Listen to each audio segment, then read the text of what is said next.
This is Defiance Daily, dispatches for the Defiant. I am your host, Miles Taylor, and tonight, the Trump administration ramps up its revenge campaign, and it doubles down on a disastrous war with Iran. At home, Donald Trump's administration is expanding a sweeping investigation targeting the officials who once investigated him, issuing more than 130 subpoenas and what they are calling a grand conspiracy. At the same time, the U.S. is escalating its disastrous war with Iran, even as new developments on the ground challenge how that conflict is being described publicly. And then on Capitol Hill, intelligence officials are being pressed to explain the justification for that war, and they are still struggling to give clear answers when it matters most, when it is a matter of literal life and death. And later in the show, we're going to talk to NIH whistleblower Jenna Norton about a new campaign targeting one of Donald Trump's top advisors. We will tell you who that is and what that campaign is about and what is happening right now inside the government. This is Defiance Daily, dispatches for the Defiant. We start tonight with breaking news. Former FBI Director James Comey has been subpoenaed by the administration conspiracy. According to new reporting, this is part of a sweeping investigation targeting officials who investigated Donald Trump going as far back as the 2016 election. And this is not a small inquiry. More than 130 subpoenas have already been issued.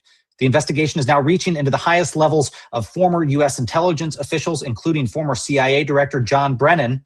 And at the center of all of this is a claim that officials under previous administrations somehow conspired together to undermine Donald Trump, from the Russia investigation all the way through his federal indictments. That's the theory. But here's the reality. The claim has been tested before in courts across the country, and it has not held up. Previous attempts to prosecute figures like Comey and Brennan have failed. Investigations have stalled, and critics, including former officials, are calling this what we believe it is: political retaliation. And there are other warning signs. The case is now being handled in a Florida court overseen by a Trump-appointed judge in a district with a more favorable jury pool. Prosecutors are also trying to build a broader conspiracy case, even as the statute of limitations has already expired on some of the alleged conduct they are investigating. So instead of charging specific crimes, they are attempting to tie multiple officials together into one larger case, a grand conspiracy. And tonight, that raises a bigger question, because this comes at the same time Donald Trump is escalating a war abroad. And he is now escalating a legal battle here at home, targeting some of the very same officials who once investigated him and who were responsible for protecting U.S. national security.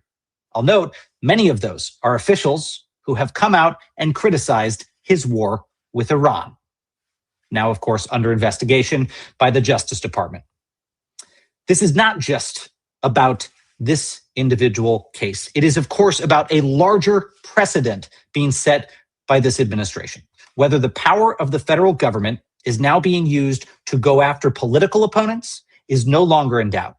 It is just being scaled. I want to bring into the conversation my Defiance.org co-founder, Xander Schultz. Xander, obviously, this is something that is hits close to home for me. I know a lot of these folks. I've been also placed under investigation by this administration for retaliatory purposes. But I'll tell you what feels different now is people are ready to fight back. And I think the world sees through the smokescreen that the Trump administration is trying to put up. Maybe in January or February last year, people said, well, I don't know. Maybe James Comey and John Brennan did commit crimes. And now the relentless focus on getting these guys subpoenaed and charged seems to have nothing to do with actual crimes committed and everything to do with the president being hell-bent on revenge. That's so funny. It's a bad strategy on so many levels now. Like when they were first using these lawsuits as a way to drive capitulation and settlements, it was kind of working in the beginning until people started fighting. But I don't know why they're still using this strategy. Like it no longer drives fear into people. It's funny, Miles, I'm not going to out them, but I was talking to a mutual friend of ours today that was targeted by the Trump administration. And literally our conversation, we were laughing and trying to figure out how to make the most out of the opportunity of being targeted by by Trump. Like this is not something that people fear anymore, and the intimidation doesn't work. They've lost too many times. What is your take on, like, why are they still even trying this strategy? What do you think? I mean, look, they know that the process is the punishment. And, I think I know who you're talking about, someone else who's being targeted and, has the courage to fight back. But I think they're expecting that it's the people who haven't been hit yet who will say, I don't want the legal expense. I don't want the public exposure. And they think that will still have an impact. And whether it is or not is irrelevant. It's the fact that this is illegal. I mean, the thing I just said a little bit ago on social media, that a mass email needs to go out to the entire Justice Department to remind them that it is a federal crime to launch an investigation for political revenge. Right. Okay. These people need to be very, very effing careful about what they are doing, because if they are undertaking these investigations to satisfy the president's desire for political revenge, which by all accounts seems to be the case, that is criminal conduct. It's not just bad. It's not just going to get them criticized in the future. It could probably get them investigated for actual crimes. Investigating people for fake crimes is an actual crime. That's something these people are going to have to remember. And look, I'm going to venture a guess here, Xander. I think some people are going to go to jail. I think some people from this administration are going to go to jail for very obviously weaponizing the investigatory powers of governments to go after people. I mean, just look at Comey, for instance. It's like they're throwing everything at the wall to see what sticks. You're really telling me the Justice Department organically said, we're worried about this random time he testified before Congress and whether he committed perjury. Actually, we're worried about a grand conspiracy. Actually, we're worried about him threatening the president by taking pictures on a beach. They're literally going after anything and everything. I would say that Comey has got the best case I've ever seen of a politically motivated prosecution. And I wouldn't be surprised if they try to go forward with charges here that his lawyers immediately bring that before the courts. But, it's getting completely out of control, Xander. But you are right that, folks are laughing in the faces of those fascists. And that has two impacts. It shows people not to be afraid, but it also makes those people in government, it makes Trump and his henchmen angrier. And that's why they're probably continuing to lash out. Is in failure, they are striking out for more and more targets. I mean, 130 people subpoenaed. They seem desperate to get some sort of political prosecution on the rails. Yeah, to your point about the legal expense too, there's almost like a secondary market effect that's happening now, where there's lots of lawyers now signing up to take these cases pro bono to get a notable win against the Trump administration. I think the larger point you were making, though, about the illegality of this is really important. And this is why things like FAFO, or some of the other things we've talked about, are really important, to let people know that they are not insulated from accountability just because the big boss on top tells you to do something. To your point, it is still illegal for them to carry out those orders. And so this is a big focus of Defiance, trying to figure out how to make sure some of that accountability is felt early and often by the, I don't want to call them henchmen. Some of these people didn't mean to be henchmen. They're just working in government right now. But it's making sure they're not henchmen and ensuring there's this cooling effect across all of the professionals in all the spaces that are now asked to be part of the repressive force against America. And we'll continue to think creatively about how to do that. Yeah, I'm glad you said that. I mean, also defiance.org members have already been helpful in supporting some of the law firms, some of the nonprofits, and some of the legal aid groups that are out there protecting these targets of revenge. I mean, I've talked a lot to folks about how that was the scariest thing to us when this happened, was the prospect of financial ruin. That's how they try to scare people, is we're going to put you in court for years and you're going to have to spend a ton of money on lawyers. And if there's one thing we can do at Defiance, it is hopefully take part of that out of the decision-making process. We don't want people to decide to do the right thing based off of whether it's going to cost more or less money. They should be able to decide what's right and wrong without the legal costs factoring into the equation. That's just one of many things we've been able to do, is hopefully help remove that obstacle for some people who've been targeted by this administration for revenge and retribution. And in this case, Xander, I'll say to Defiance.org members, I'm actively,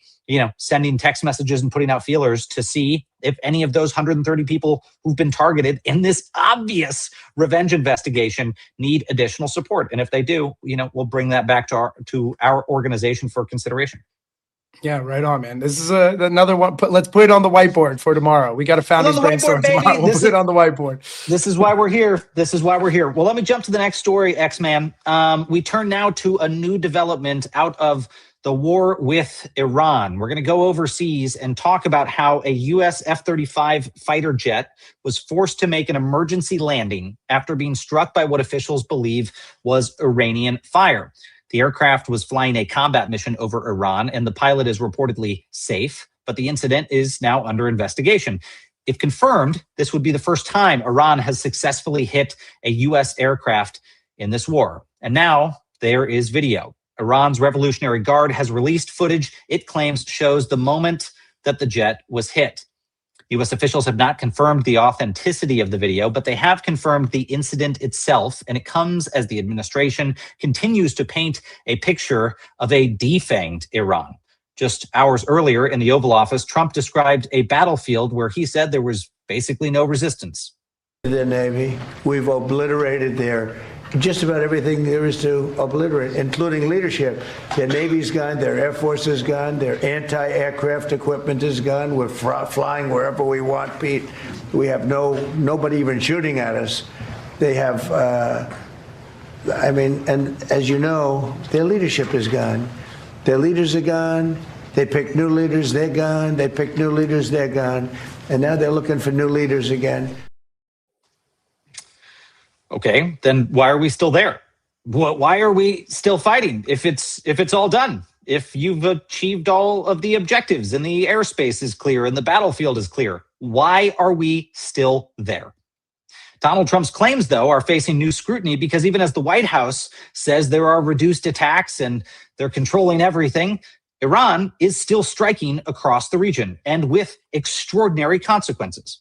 We've seen drone attacks hit energy infrastructure in the UAE, including near Dubai's international airport, forcing a temporary halt in flights.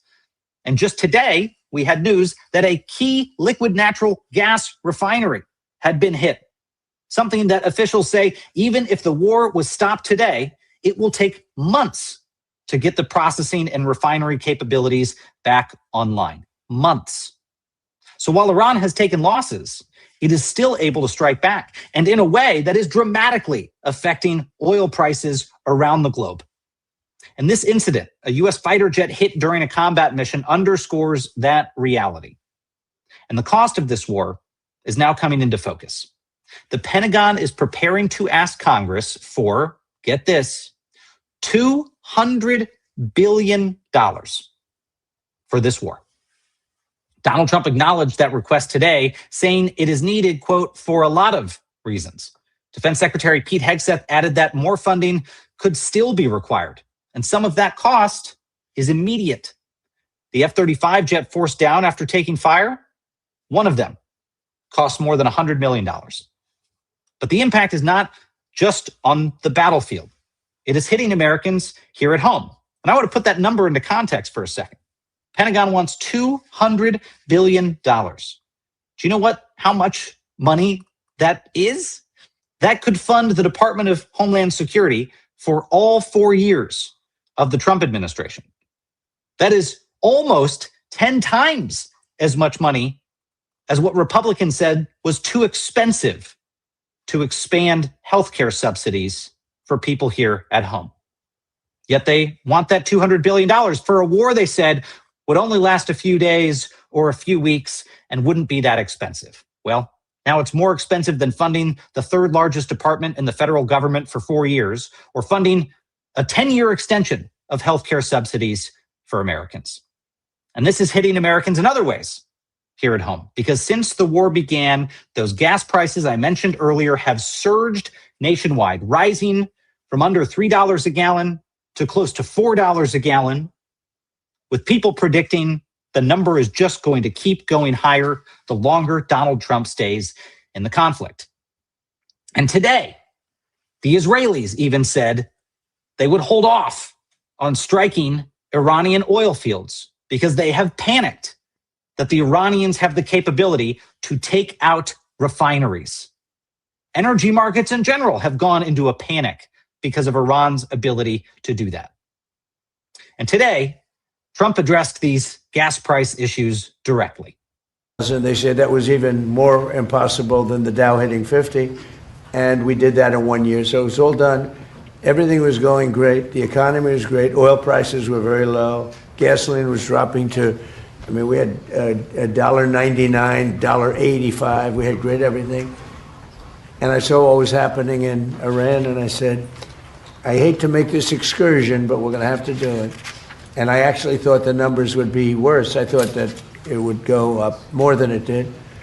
But we're doing this excursion, and when it's completed, we're going to have a much safer world. And I wanted to put out that fire.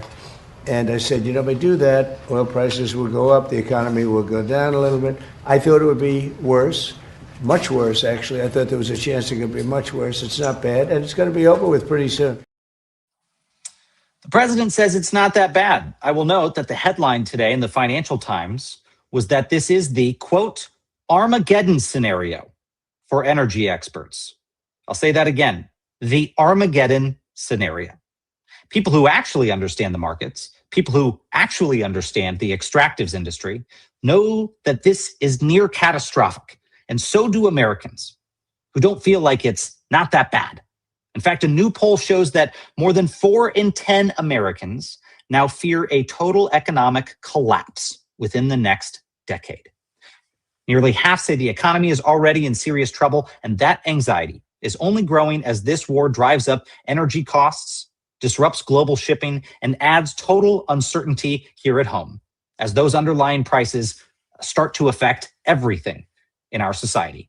I want to bring Xander Schultz back into the conversation. Xander, this just goes to show why it is so critically important for people to put withering pressure on their elected leaders over this war. And now they're going to have an opportunity. I want to say to the folks that a couple weeks ago said, well, you know, the Congress is going to balk on a war powers resolution and that's it. There's not going to be another opportunity to put pressure. Yes, there will be. And I said at that time, when we were having that conversation, it will be the money that the administration would have to come back and ask for what's called a supplemental. Basically, give us insurance, give us allowance money to go continue fighting this war. And Congress would have to decide whether or not to do that. They need to vote no on that supplemental. And we are going to be mobilizing people to do exactly that. That's why last night we announced a No More Forever Wars campaign, and we are on the ground helping to do that. And next week, we're going to be announcing efforts to get people to Capitol Hill to meet with their members of Congress to tell them, vote no on the funding for the war. And I do genuinely think, Xander, there is a real opportunity there to get Congress to shut down the Iran war. So anyway, what's your take? Maybe you're less optimistic, but I think there is going to be an opportunity there to hit the brakes. I mean, historically, nothing really moves people to action more than gas prices. You just mentioned how much gas prices are rising. We hope people are, plugged into politics, want to be civically engaged, but we know for the most part, people look at how much things cost, and gas prices affect everything directly when you're filling up, obviously, your tank, but also the prices of the transportation of everything you buy. And while in the short term, it's awful thinking about already struggling Americans. I think more than 60% of the country doesn't have $1,000 in savings. Having the cost of living rising for so many Americans that can already barely afford to cover their needs is terrible, but also that usually is directly attributed to whoever's in charge, fair or not. In this case, it's fair, but fair or not, that those price increases, that type of inflation is always attributed to whoever's in charge. And, at the end of the day, maybe that will be part of what saves us. I'm happy you put the $200 billion into perspective. I was thinking it was 20 Trump IRS lawsuits as one of my denominations since he's currently suing his own government for $10 billion. But you're right. It's an incredible amount of money they're asking for a war no one wants, is deeply unpopular, and no one even seems to understand why we're doing it. I mean, it's incredible how quickly Iran goes from obliterated to imminent threat. It's by the day, Iran is completely obliterated. Their nuclear stockpile is decimated, and they're an imminent threat by sunrise the next day. So they're either the most resilient society in history, or Trump is asking us to do this 1984 style double think. This is 1984 double think. Believe two contradictory things at the same time. So yes, the man is lying, but I think the constituents all over the country know he's lying, including the people that elect and are responsible for electing the Republican congressmen that need to be part of the resistance against this $200 billion budget. Well, let me go into that double talk, Xander. Let me go into some of those contradictions before we bring in our guest for a conversation today, because over the past 2 days on Capitol Hill, we got the clearest picture yet of how this war is being justified, and it was rife with absurd and obvious contradictions. Top intelligence officials from Trump's administration testified first before the U.S. Senate yesterday, and then again today in front of the House Intelligence Committee. And across both hearings, what emerged was a case that does not hold up even under the most basic line of questioning. Let's start with the central claim behind this war. Donald Trump has repeatedly said that Iran posed an imminent threat. He said it in his own voice. He said it in the letter sent to Congress because the lawyers surely made clear to him, Mr. President, your Article 2 powers under the Constitution require that if you're not going to seek a war resolution from Congress, you need to show that there was some kind of imminent threat that required you to act right away. Well, that claim has come under immense scrutiny this week, especially because of one of Trump's top intelligence officials who resigned and said there was no imminent threat, who then went on Tucker Carlson and said no intelligence inside the government justified that there was an imminent threat. And so, yes, members of Congress started to press Trump's intelligence officials who came up to testify on this question. In a tense exchange yesterday, Senator John Ossoff asked that directly. Did intelligence actually assess an imminent threat from Iran? And instead of answering yes or no, Director of National Intelligence Tulsi Gabbard said this. The White House stated on March 1st of this year that this war was launched and was, quote, a military campaign to eliminate the imminent nuclear threat posed by the Iranian regime, end quote. That's a statement from the White House. Quote, the imminent nuclear threat posed by the Iranian regime. Was it the assessment of the intelligence community that there was an imminent nuclear threat posed by the Iranian regime? The intelligence community assessed that Iran maintained the intention to rebuild and to continue to grow their nuclear enrichment capability. Was it the assessment of the intelligence community that there was a, quote, imminent nuclear threat posed by the Iranian regime, yes or no? Senator, the only person who can determine what is and is not an imminent threat is the president. False. This is the worldwide threats hearing where you present to Congress national intelligence, timely, objective, and independent of political considerations. You've stated today that the intelligence community's assessment is that Iran's nuclear enrichment program was obliterated and that, quote, there had been no efforts since then to try to rebuild their enrichment capability. Was it the intelligence community's assessment that nevertheless, despite this obliteration, there was a, quote, imminent nuclear threat posed by the Iranian regime? Yes or no? It is not the intelligence community's responsibility to determine what is and is not an imminent threat. Okay. That is up to the president based on a volume of information that he receives. It is precisely your responsibility to determine. I'm going to try to keep my cool here, folks. But to hear the head of the U.S. intelligence community say that it is not their job to say whether or not there is an imminent threat is stupid. That would be like the guy who hits the tornado siren during a tornado saying, I'm sorry, I hit the button 20 minutes late, but it's not my job to sound the alarm. It's literally your job. We spend $100 billion at a minimum every year on the American intelligence community. $100 billion so that they can alert the president, so that they can alert you, the American people, when there is an imminent threat to you and your lives and this country. But Tulsi Gabbard says it's the president's job. It's It's not the intelligence community's job. It's one man's job who sits in the Oval Office to decide whether or not there are imminent threats to this country. Apparently, those thousands of people and those hundreds of billions of dollars that go to the intelligence community is for something else. I wish that the senator had asked what it's for then. But the contradictions didn't stop there. On Iran's nuclear program, Trump has warned that the country was rapidly advancing their nuclear capabilities. But the guy I said earlier, Joe Kent, who resigned from his administration, went on Tucker Carlson to say, no, that wasn't the case. And then, in fact, the intelligence community's own assessment that was released publicly found no active effort to rebuild Iran's enrichment capability after earlier strikes. But in her testimony, Tulsi Gabbard shifted, saying that Iran still maintains the intention to rebuild. On missile threats, Trump claimed Iran could soon strike the United States, but intelligence officials said that capability is still years away. So again, where was the imminent threat?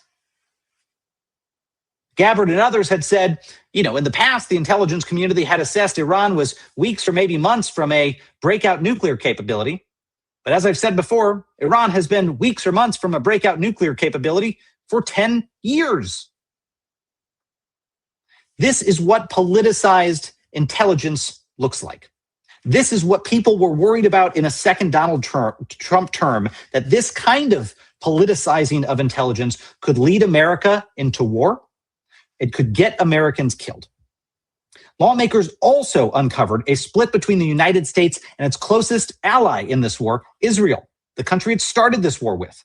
Director of National Intelligence Tulsi Gabbard confirmed that the U.S. and Israel are operating with different objectives. Israel, she says, is focused on targeting Iran's leadership, regime change. While Donald Trump has said the U.S. goal is to dismantle Iran's military capabilities and force a deal. Different goals, same war, total confusion. And when asked whether those strategies are aligned, Gabbard said she did not know. She did not know. And then there is what officials would not say. When pressed on whether Iran was preparing a direct attack on the United States before this war, both Gabbard and CIA Director John Ratcliffe refused to answer, saying that the information had to be discussed behind closed doors.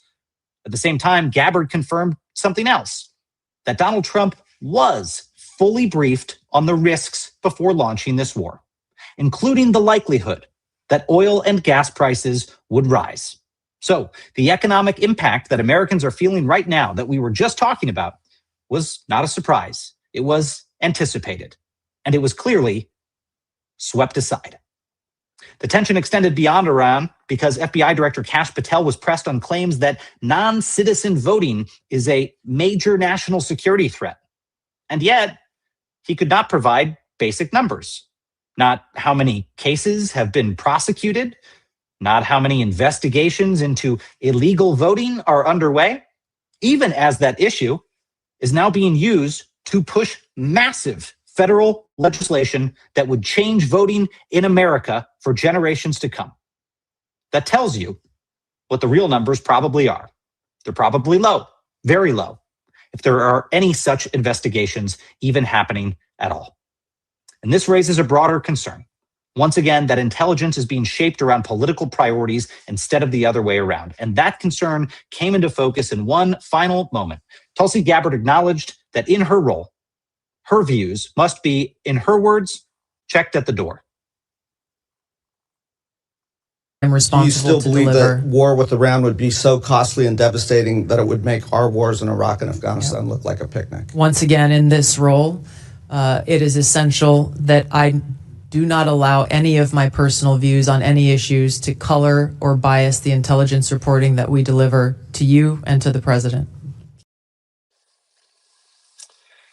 I'm not sure what we're paying her for. Are we paying her for her judgment? Apparently, we're not paying her for her judgment. Are we paying her for alerts on imminent threats to the country? Apparently, we're not paying her for alerts on imminent threats to the country because that's the president's job. She said that earlier. The intelligence community is not responsible for that. What's that $100 billion going towards? It's a big question. I want to bring Xander back into the conversation here. Xander, before we chat with our guest, there's even more things I could point out that were absurd in that hearing. But it almost you're legitimately so pissed. I know Miles so well. You're legitimately so pissed off right now. The people who are literally responsible for protecting our lives look like they're about to just throw in the towel. They're so scared shitless of this failed businessman in the Oval Office. They're so obviously scared shitless of the man that they won't do their damn jobs. That pisses me off.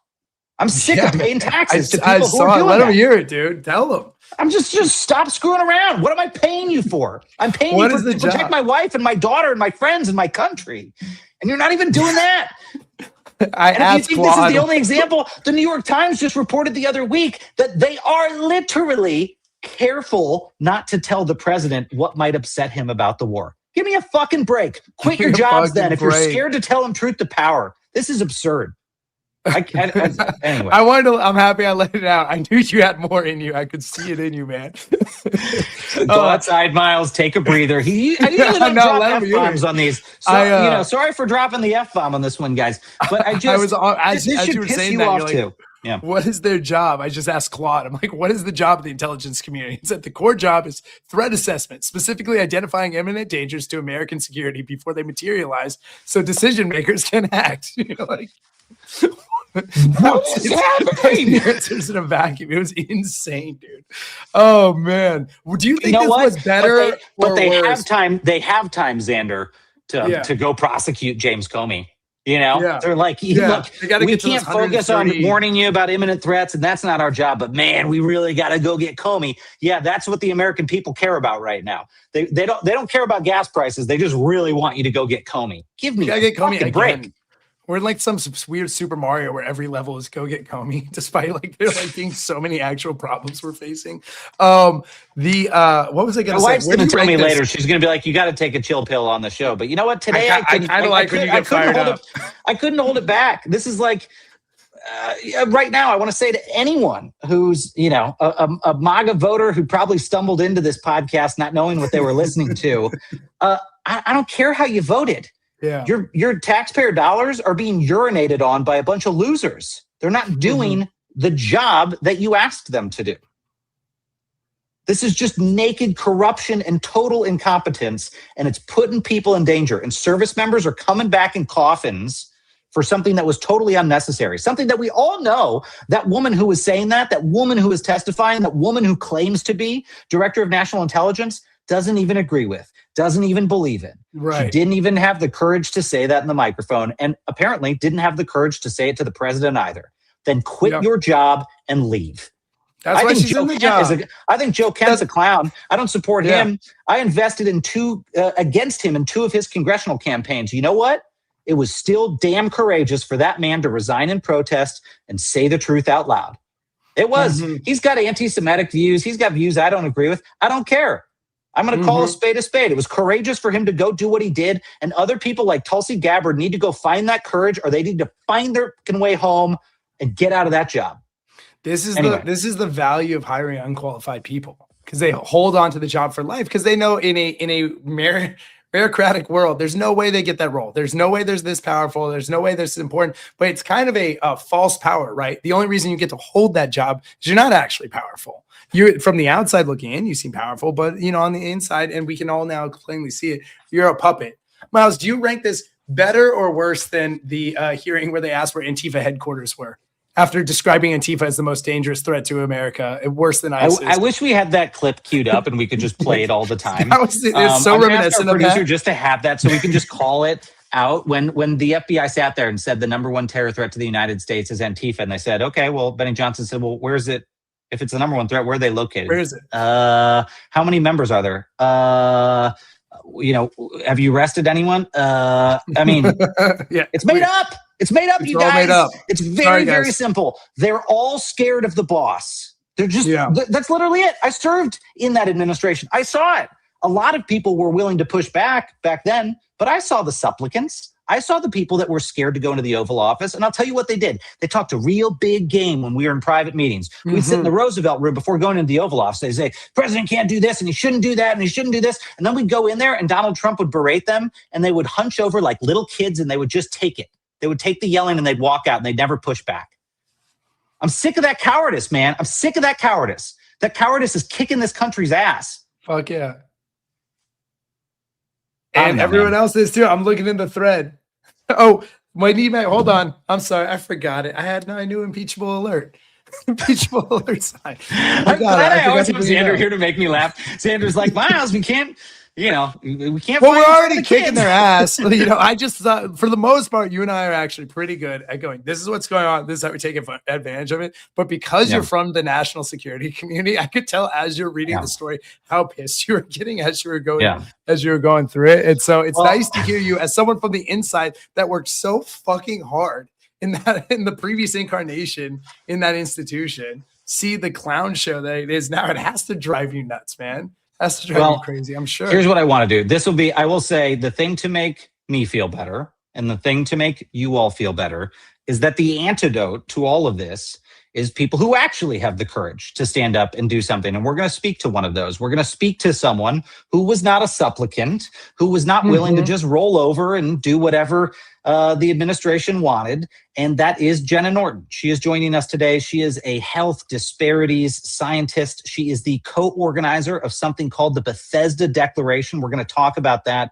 And she is a National Institutes of Health whistleblower here speaking in her personal capacity. If you're not following her, you're going to want to afterwards. So I'm going to give you her handle first. You can follow her on Substack at Jenna Norton 1, as in the number 1. She is the one and only. And today she is here to talk about a new effort to hold one of Donald Trump's lieutenants accountable, one of those cowards who does anything he wants. Jenna Norton, I'm so thrilled to have you here on the program. Thank you for joining Defiance Daily. Thank you for putting up with me ranting and getting to you later than I should have. No, thank you so much for having me, and I appreciate the ranting. I've done my fair share of it myself, only in the NIH space and science space where I spend my days. So thanks so much for having me on, and I've appreciated hearing your reactions. Sorry, I usually try to keep that to after the program, me going downstairs and pounding my fist on the table and saying to my wife, what is happening? And I try to keep it cool on the program. It's not today, man. Not today. People it's all right. We're all feeling it, Miles.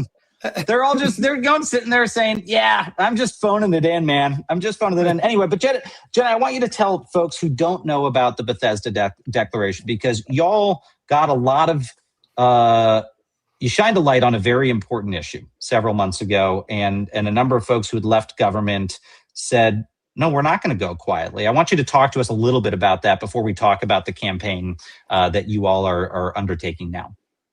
Yeah, so back in June of last year, several of us at the National Institutes of Health were becoming increasingly concerned with unlawful policies we were seeing implemented inside the agency, unethical policies that were putting research participants and public health at risk. Like we do as feds, we started by speaking up inside and saying this is not right. This is not acceptable. This doesn't live up to our oaths of office. This does not live up to our ideals as scientists, the ethical boundaries that we live by as scientists. And we were ignored. We were ignored by the leadership that the Trump administration has put in place at the National Institutes of Health.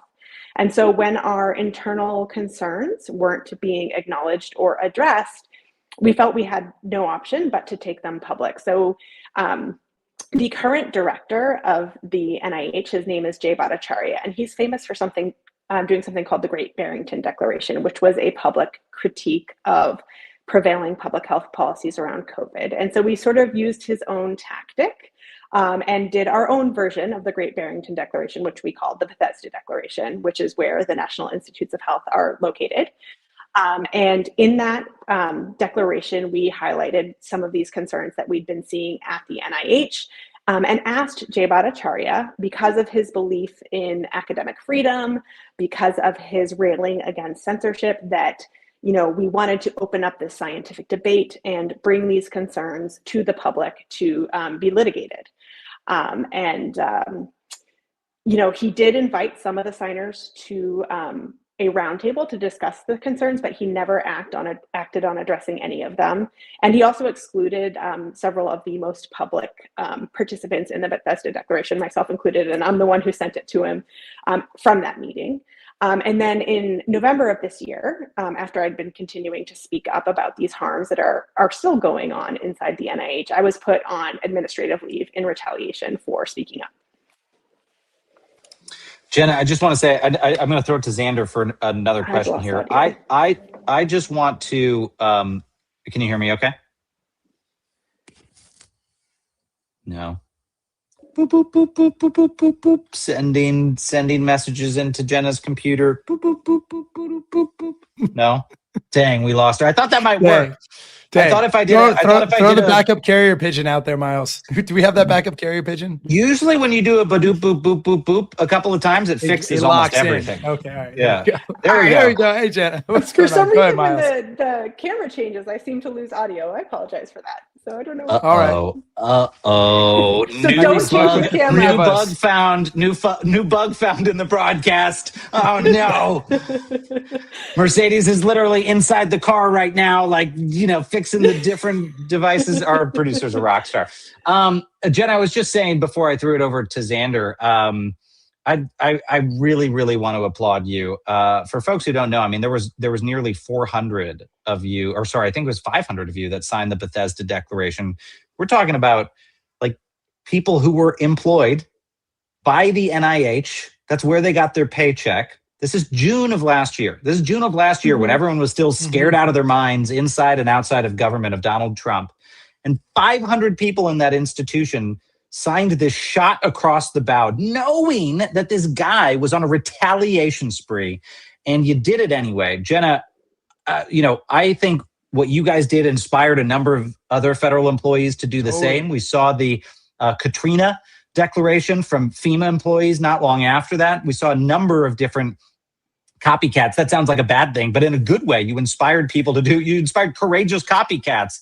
And I just have to applaud you. And I am sorry that you suffered the consequences on behalf of this country. I am sorry. And I hope you will eventually get that apology.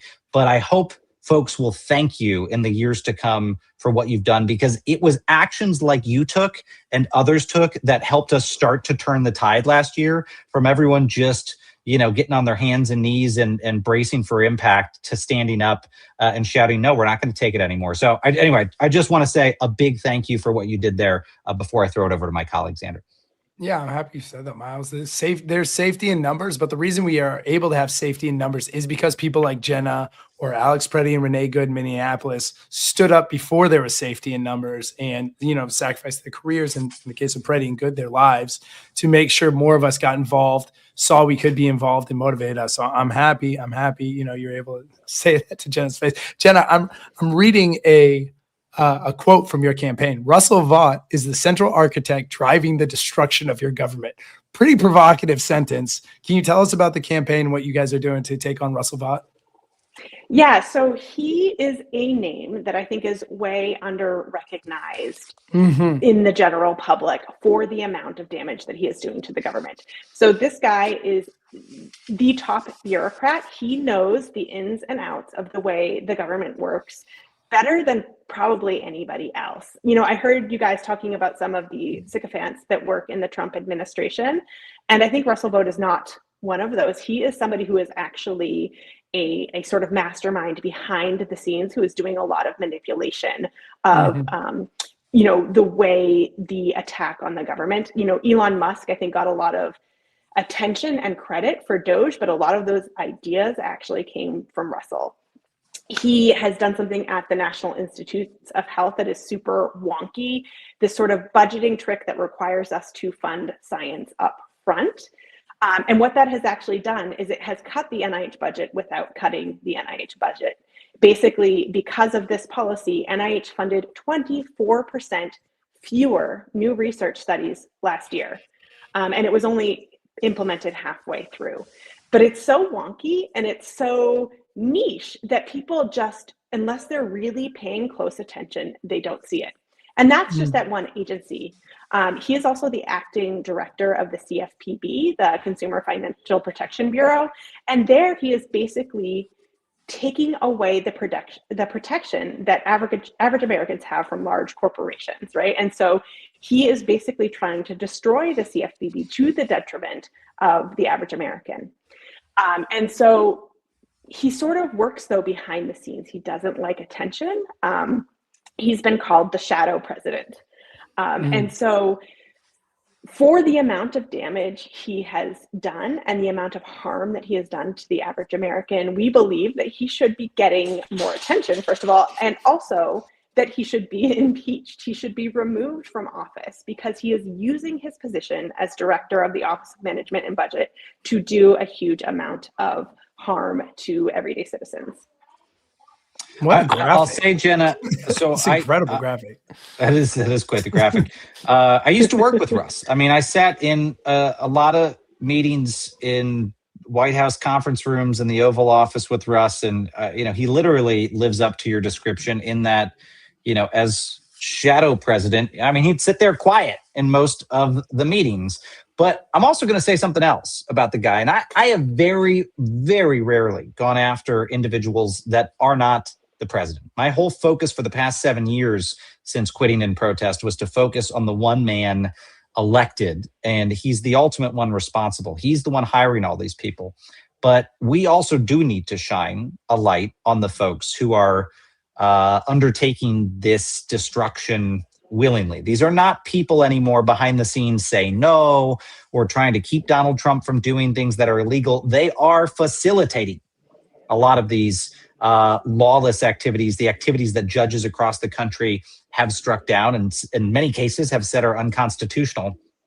And what really grinds my gears about Russ is I can remember meetings where the president was preparing to do illegal things where afterwards Russ would say, yeah, that's right. We shouldn't have, we shouldn't have let him, do this thing, or we should tell him, no, this is illegal. And now appears to have a totally different mindset about it and appears to have been kind of plotting in the dark on how to help Donald Trump take a wrecking ball to the U.S. federal government. And, I'm a lifelong conservative like Russ, and I'm going to tell you some of the goals that he has, some of his goals of reducing waste, fraud, and abuse in government. I share those goals. Not only is that not what they're doing, but they're doing it in an absolutely unethical, immoral, and in some cases, illegal way. And for that, I got to say, y'all are right. Anyone who's operating that way, they should be impeached. They should be out of government. How are you all looking to do this? What are the elements of the campaign? How are you mobilizing folks, and where do you hope it'll go? So we've developed a letter that we are bringing to members of Congress, drawing attention to the harms that Russell Vought has imposed on our many different agencies. We already have thousands of signatures on this letter, but we're looking for more. So if you agree that Russell Vought should be held accountable and removed from office for these harms, we would love to have you add your name to our letter that we'll be bringing to Congress. Look at that. It's down there. Yeah, we got the scroll. Yes. That's what happens when you have Mercedes back in action. We got a dynamic scroll. Across platforms, I see we have several thousand people watching right now. If we could just get those several thousand people to just go there. Look, I'm showing you. You can't say you didn't see it. There it is. There's the address. Go sign that petition. I'm glad that you guys are doing that. Sorry to interrupt you. No, that's fine. Yes, please, impeachvote.com, add your name. The more names we have, I think the stronger our argument is. This is a Fed worker-led campaign in our personal capacities. And just to, again, show you that people who are seeing these policies being implemented on the front lines, as you said, nobody wants waste, fraud, or abuse in the government, including, and first and foremost, civil servants. I've worked in the federal government for a long time now, and it's not been perfect, but the most amount of waste, fraud, and abuse that I have ever seen in my role in the federal government has happened over the past year. Point in case, I have been paid with taxpayer dollars since November to not do my job. I am not allowed to work. Right. I'm on administrative leave because I said something protected by free speech rights in public that the administration didn't like. And so they put me on leave, and they're spending your money so that I can't work. And it's absurd. Not to mention the $200 billion they just asked for the war that no one asked for or cares about once. But the $1 billion we're spending to retrofit that jumbo jet that Trump was given by Qatar so that he can take it into the post-presidency. I just want to go on record to say I'm cool with that billion. That's not waste, right, guys? It's not waste. As long as we get a ride. Yeah, don't all elected leaders get a $1 billion jet to leave office with that you guys pay for, that like working class Americans busting their asses are paying for the post-presidency to have a hot ride? That's not called servant leadership, Miles. Get used to it. Yeah, we're the servants. Yeah, we're the servants. Anyways. Indeed. Jenna, I wonder, like, the thing that worries me a little bit about the cuts you're talking about, or a lot, is unlike oil prices, which consumers feel immediately, attribute the problem to leadership, cutting research, I imagine, is nothing like that. We often don't see the fruits of that work till, maybe a decade into the future. Can you help contextualize what we are losing in these cuts? So there are some direct and immediate harm. So people have been kicked off research studies midstream. So these are people who have literally donated their lives and their time to science, not necessarily to benefit themselves, because most of the time when you're in a trial, you don't know if you're getting the treatment or the placebo, right? And so they're taking on risk to help everybody. Yet clinical trials were cut off midstream with no time or funds available to these people to be safely disenrolled. It is unethical, and it is breaking trust in the scientific enterprise, which is something this administration is claiming it wants to rebuild. So there is the immediate damage to the research participants. There is the loss of trust that people who have engaged with research are experiencing, because they've now participated in these NIH trials and then kicked off and left out to dry. I sat in a room, so many trials got terminated at the NIH last year. I sat in a room with other program officers who were talking about the studies they were overseeing and the risks that were created. And there was one study that stuck out to me in particular because it was a trial treating multi-drug resistant tuberculosis. And this trial had actually just been delayed. The funding had been held up, but it was being conducted abroad in a country that did not have the public health infrastructure to transition the research participants to other sources of care. And what happens when we cut off antibiotic treatments midstream is we create antibiotic resistance.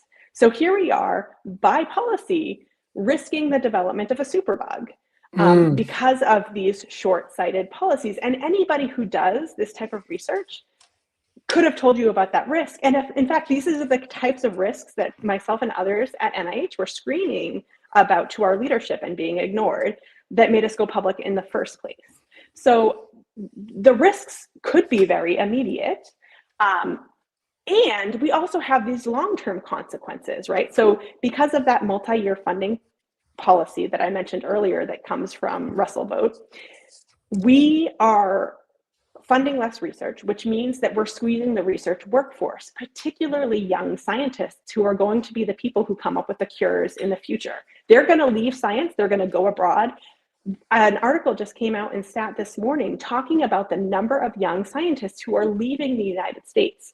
The National Institutes of Health, for every dollar that we invest in NIH, the return on investment is something like $2.56. That's what the estimates suggest. And all of those people, they're taking their brains and going elsewhere. And this is actually the reason why the United States became such a superpower in science, is because during World War II, all of the science left Europe, all the scientists left Europe and came to the United States. And that is why we are the mecca for science right now. And we are basically creating that situation today in reverse. We're kicking all of the scientists out of our country. And with it, not only are they taking the scientific advances with them, but the economic benefits of scientific research are going as well. So it's just a really problematic and short-sighted policy that's being implemented. You know, Miles and I often fantasize about when we rip Trump's name off of the Kennedy Center and all these places that he's put his name. we need to make sure when that superbug shows up, it does bear his name. The Trump vote influenza, when it does show up. That's the one thing I want to put his name on, since that asshole wants his name that's everywhere. my guy. That's so true. I didn't even think about that other side of the coin, Xander, because we are going to do that, by the way. Jenna, you'll be there. You'll be there the day that we're at the Kennedy Center taking, paint spatulas, those little flat things, and just forking the gold letters of his name off that building. You'll be there. We'll be celebrating. There'll be sparkling drinks. It'll be a great time.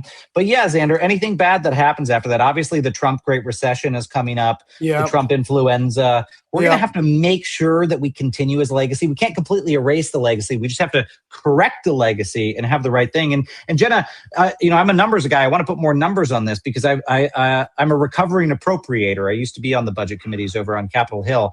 And you guys, I think in the Bethesda Declaration said something. It was 9 or 10 billion that has been cut from NIH funding. Is that about right?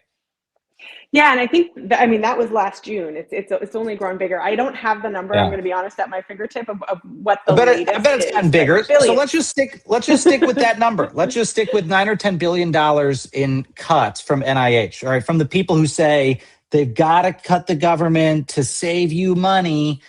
Even if it's, looking into drug-resistant tuberculosis, the amount of money that they are spending just to help ICE put together a secret network of prisons across this country is 4 times that. Yeah.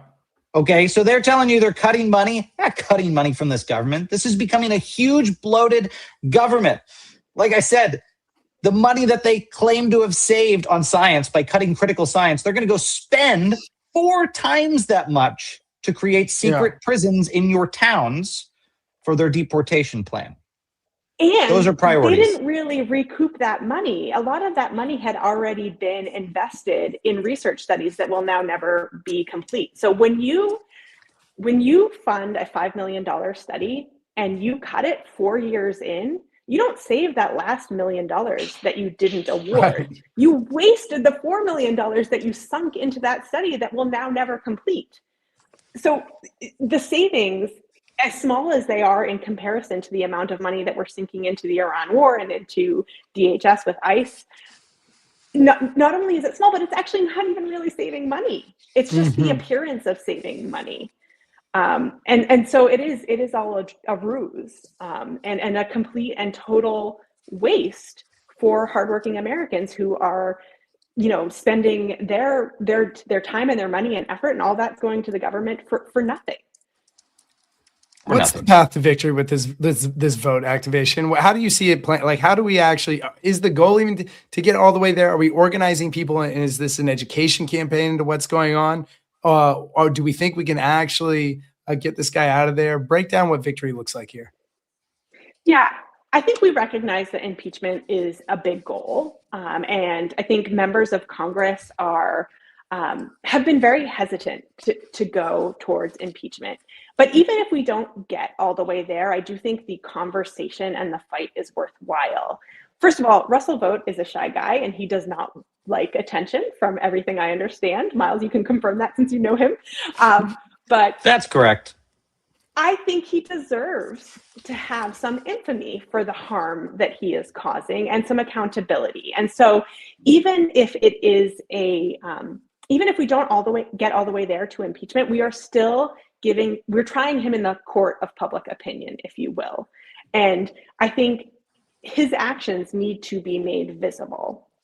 And it's sort of also related, right? Because Congress is actually motivated by public opinion.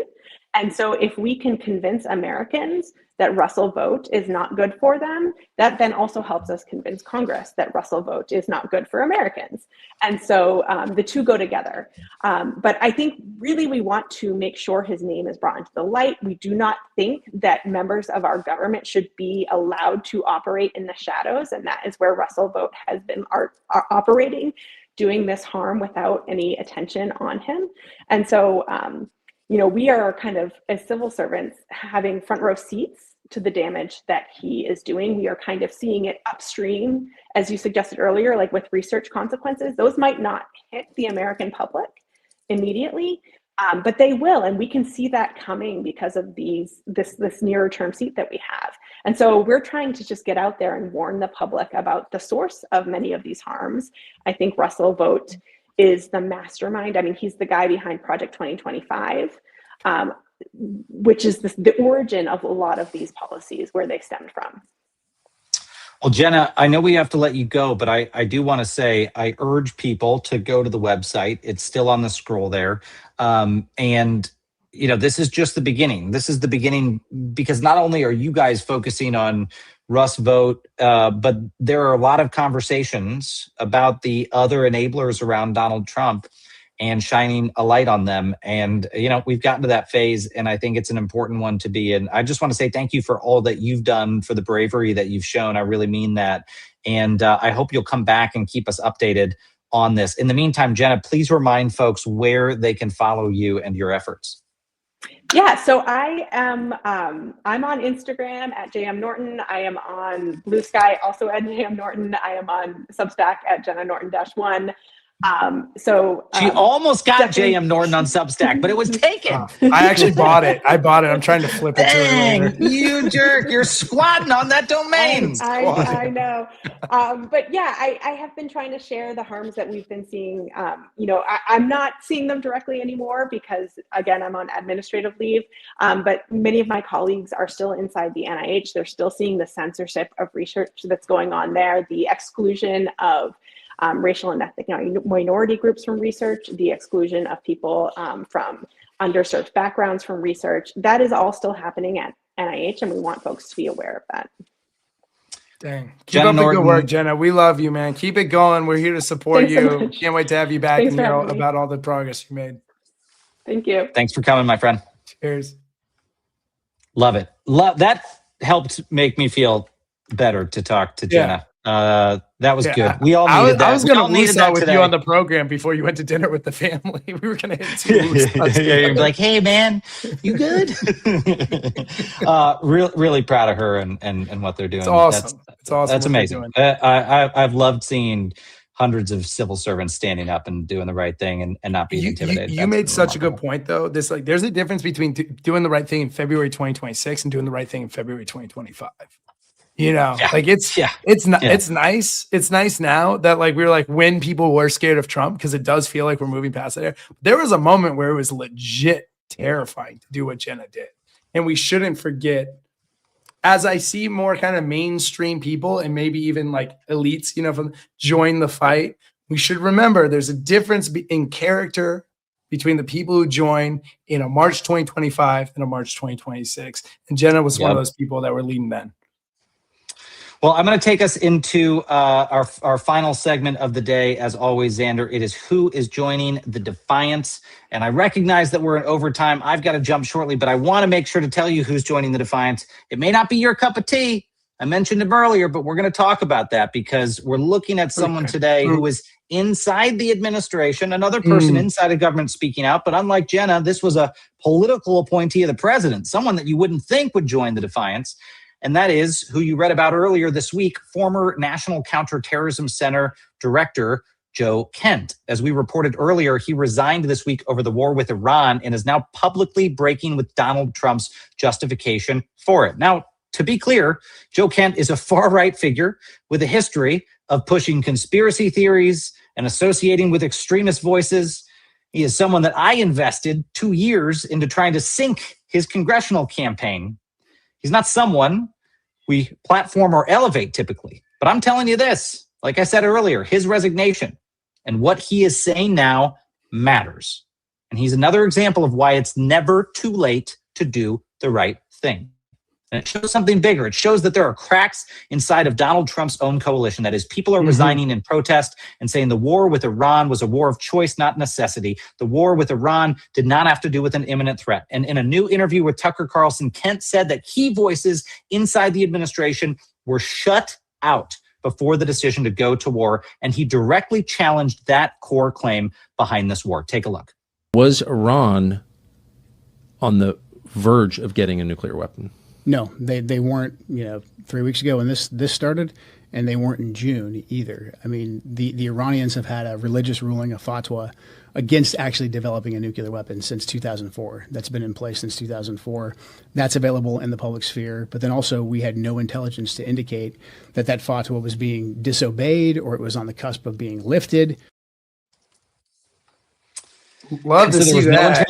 No intelligence showing an imminent attack from Iran, and he is not alone. We are now seeing that broader split on the political right over this war, with longtime Trump allies breaking ranks. So this isn't just about Joe Kent himself. There are serious questions about how this war began, and it is going to be a big crack in the dam of the MAGA movement. So, Xander, I would never have expected to say that Joe Kent is joining the Defiance, but it's hard to say that he's not. Joe Kent joining the Defiance while being interviewed by Tucker Carlson, nonetheless, right? Like the whole thing is like this massive fissure in MAGA. Great. Break it apart. About time. Sorry. Break it apart. This is like the thing that threw me off with the whole. I thought Trump actually, in some ways, did a great job at least identifying parts of America that were being neglected and speaking to those problems really well. But the problem is when you're interviewing for someone for a job, you do a background check. You see if they mean what they say. If people who worked with them in the past found them to be reliable and true. Like just because someone's saying the right things doesn't mean they have an intention to follow through and do the right things. And this was one of the most predictable crises in history, is that this guy who's been a liar his entire life was going to continue to be a liar once he got into the highest seat in the land. So whatever, some people have to bump their own head. They can't learn from past mistakes from others. That's fine. They're all doing it. We're learning, we're moving, and we're going to kick this guy's ass in the midterms. Hell yes, my friend. Before we go, let me take one question from Defiance.org members. Defiance.org members can ask questions in the Substack chat. And Joan asks, what do you think of the Orange One offering daily intelligence info for a price? Folks, if you didn't see this, Donald Trump and his team sent out a fundraising email that donors can pay a certain price and join to get national security briefings from Trump on urgent threats to the world. So the same man who apparently is squandering the hundreds of billions of dollars that we spend on the intelligence community is now letting people pay him to give them national security information. You cannot make this up. A man, Donald Trump, who was charged with federal criminal offenses for stealing national security information the last time he left the White House, is now openly inviting you to claim your spot. There you go. You can become a national security briefing member. Give Donald Trump money and he will brief you on national security threats. You can't make this shit up. All the more reason to defeat this guy. Y'all, he just handed us a great attack ad in the midterms. He handed candidates a great attack ad. This man does not deserve to be president. He does not deserve to be a staff assistant at the Republican National Committee. And we are going to defeat the MAGA movement because of bozo stuff like this. Miles, is there any way we could crowdsource that and me and you are the only people who shows up when he does those briefings? And he's just briefing us on national security shit every time. I'm trying to find a way to troll. I'm thinking maybe we have to sign up. I'm trying to find a way to troll this effort so he just keeps running into us all the time. But yeah. You've changed my mind about this, Xander. I don't want them to retract this. I want them to keep it open just long enough for you and I to sign up. We'll go to those briefings. Yeah, nominate us for those briefings. Listen, friends, we got to jump. Thank you so much for joining a great episode of Defiance Daily. If you are meeting us for the first time, go check us out at defiance.org. Sign up for free updates on what you can do to protect our democracy. Decide if you want to join the club to help fund some of those actions to fight back. Go take a look at our member page, defiance.news, to see some of the actions we took this week. And we'll be back with you tomorrow at 5 p.m. Eastern for another great program. And Xander, tomorrow, I think we have, can we say who we have on the program tomorrow? I'm trying to pull it up. I can't say who we have tomorrow, but that doesn't mean we can't say who we have tomorrow. We have Ellie Leonard with us. We have the incredible Ellie Leonard, which if you're on Substack, Ellie Leonard is a writer who's become a rock star on Substack. We're very excited to have her with us to talk about all things that are happening in the world. So join us tomorrow at 5 p.m. Eastern. In the meantime, friends, stay loud, stay brave, and stay together.